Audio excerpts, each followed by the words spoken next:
بسم اللہ الرحمن الرحیم۔ السلام علیکم۔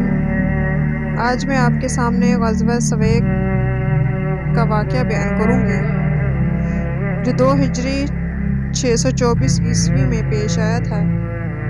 قریش کے تمام بڑے بڑے سردار غزوہ بدر میں مارے گئے تھے۔ قریش کا سردار ابو جہل بھی مقتولین میں شامل تھا۔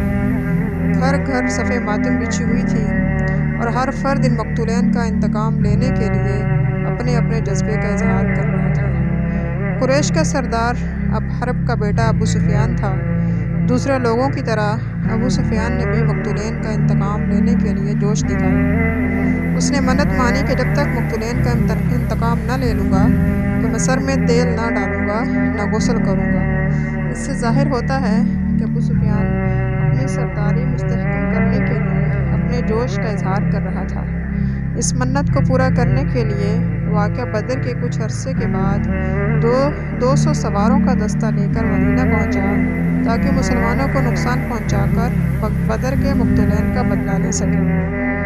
مدینہ پہنچ کر اس نے یہودیوں کے قبیلہ بنو نذیر کے سردار جس کا نام سلام بن مشکم تھا ساز بازی کی۔ یہودی بھی درپردہ اسلام دشمن تھے، اس لیے سلام بن مشکم نے مدینہ کے خفیہ رازوں سے ابو سفیان کو مطلع کر دیا۔ ابو سفیان نے مدینہ کے ایک علاقے حریص پر حملہ کر دیا۔ یہاں ایک انصاری کے کھیت تھے، اس کو آگ لگا کر انصاری اور اس کے ساتھیوں کو شہید کر دیا اور خود فرار ہو گیا۔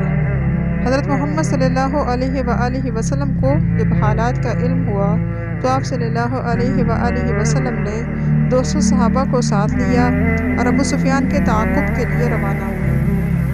لیکن ابو سفیان تو اپنی منت کے ذریعے قریش پر اپنی سرداری مستحکم کرنا چاہتا تھا۔ اس نے منت پوری کر دی، یعنی مسلمانوں کے علاقے پر حملہ کیا، کچھ مالی اور کچھ جانی نقصان پہنچایا اور راہ فرار اختیار کر لی۔ وہ اپنی عجلت میں تھا کہ وہ اپنے ساتھ ستو کے جو بورے لایا تھا وہ بھی راستے میں پھینکتا گیا